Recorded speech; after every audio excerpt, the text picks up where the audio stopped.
Tension করো লাগতো না, কোন ধরনের তদন্ত না করো, মনে করবে না আপনার মেয়ে আমার কাছে বিয়া দিতা শুনি।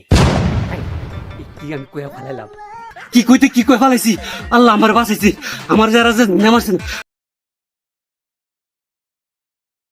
কারণ ছেলের বাপের লাগে তো কথা কইতেইব।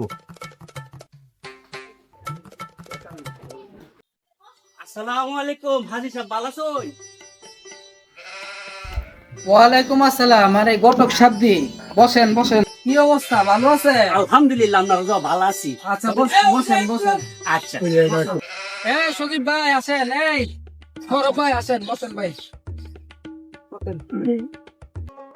কি নিয়ে আজকে বসে ভাই বিষয় হয়েছে যে আমার মেয়ের বিয়া দেবো তো, তো ঘটক সাহেবকে আমি বলছি আসার জন্য, আমি বিষয়ে একটু কথা বলতে।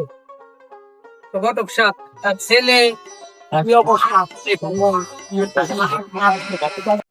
আরে হাজি সাহেব, আপনি যে কি কই, ছেলে সম্পর্কে কিচ্ছু কম লাগতো না।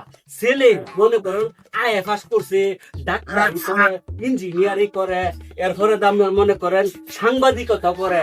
ছেলে এই মাছও মারতারে, ধান খেত লাগাইতারে, গরু ফালতে পারে, সব কাম পারে। কি মনে করছেন আপনি?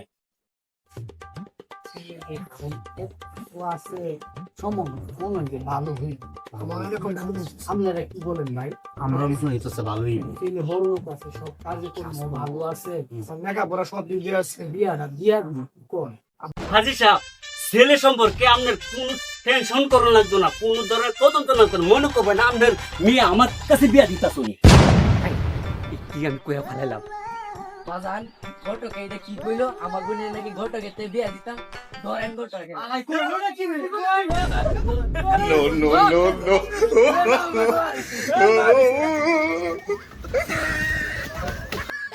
কি কইতে কি কই ফেলাইছি, আল্লাহ আমার বাঁচাইছি, আমার যারা যে নামাছেন, আমি জীবনে বাঁচলে ইটা কথা আর কইতাম না।